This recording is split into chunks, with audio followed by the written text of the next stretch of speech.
Thank you for waking up with Happy Ass, where we come together to grow in mind, body, and spirit so we can turn around and make the world a brighter and sweeter place to live for ourselves and for others. I want to talk about something today. I want to talk about, do you have quitability or stickability? Quitability or stickability? And I know at times in my life, I've had both. But I really hope that the longer I live, that when I've had those quitability moments, that it teaches me to have stickability. So let me tell you a story. So I'm going to look at my notes so I don't forget it. So, I told you I'm reading Think and Grow Rich again. And there's a story about 3 feet from gold. And that's a good message, but I think there's a message after that message that is even more important than stopping 3 feet from gold. So the story goes that Darby and his uncle, is during the gold rush era, and they were in Colorado, and he was going to dig he thought he found some gold mine. So he started digging, and sure enough, he found some gold. So excited. They started pouring. He got money from relatives, from friends, from neighbors, because he really believed he could strike gold. And he did strike gold. And it was just, things were popping and happening, that all of a sudden it just stopped. Just like life. Just stopped. Nothing was happening. He could no more gold. So he gave up, and he sold his equipment to a junk man.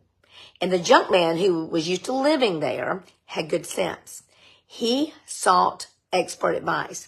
He reached out to engineers and people who knew fault lines, who knew the patterns of them. So sure enough, he bought the equipment for a song and a dance, and he goes, and sure enough, he strikes gold, and he makes millions of dollars. This is way back when, millions of dollars.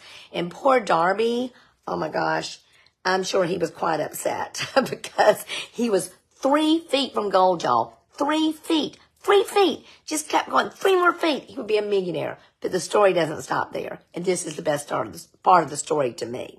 The absolute best part of the story. When you miss it, when you stop 3 feet from gold, do you just hang your head and go, I guess I'm a loser. I guess I'll never make it. I missed my chance. Darby did not do that.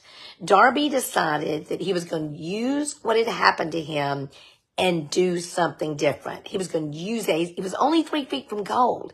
He just had to keep going. And he realized, what could he do with his life if he didn't stop 3 feet from gold? So let me read this. I love this. It says, he had temporary defeat. He knew he had temporary defeat. And it said in the book that more gold has been mined from the brains of men than has ever been taken from the earth. Okay, and so this is what happened. Darby said, He ended up recouping all his money and paying everybody back. But he did this because he started selling life insurance. And when he was doing that, he said, I remembered that I lost a fortune when I stopped 3 feet from gold. But I will never stop because men say no when I ask them to buy insurance. And he said, I owe my stickability to the lesson that I learned from my quitability in the gold mining business. I learned my stickability from my quitability, from what happened to me in the gold mining business. And I think that, to me, is the most valuable lesson, way more valuable than stopping 3 feet from gold. What do you do after you stop 3 feet from gold? I'm 65 now. I have bombed so many things. I told you about that time I decided I was going to have a mortgage company too. And I proceeded to lose lots and lots and lots of money. I mean, lots of money. But luckily for me, I quit before it was too bad. It was pretty bad, but I quit before it was too bad. And the thing I didn't know what I was doing. And I've done that before, not knowing what I was doing, but I didn't seek expert advice, and I trusted the wrong people.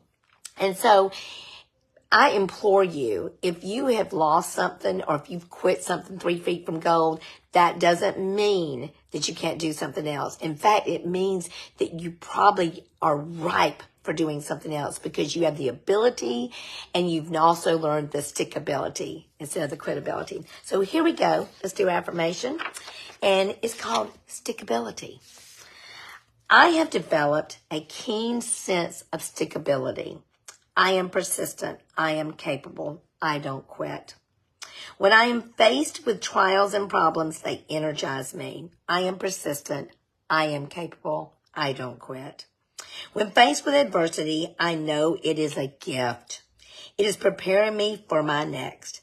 I have stickability because life has given me valuable, life-changing lessons, and so it is. So maybe there's somebody out there today that's tried a few things and they failed, and they think, well, I'm just going to quit while I'm ahead. I don't want to do this anymore. I'm just going to take my toys and go home. Don't do that. The world needs you. The world needs what you are going to give us. Don't stop 3 feet from gold. And guess what? If you do stop 3 feet from gold, get back up and try again, because there's valuable lessons.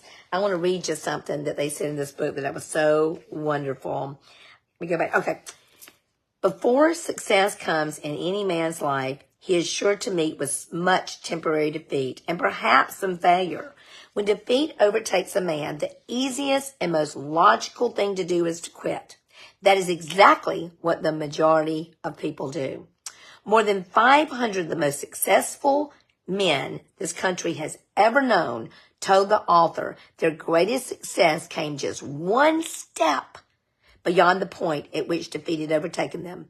Failure is a trickster with a keen sense of irony and cunning. It takes great delight in tripping one when success is almost within reach. Don't let that happen to you, y'all. Don't. Get back up and try again. I need you. The world needs you. And you need to do it for yourself. Be sweet, y'all. Bye.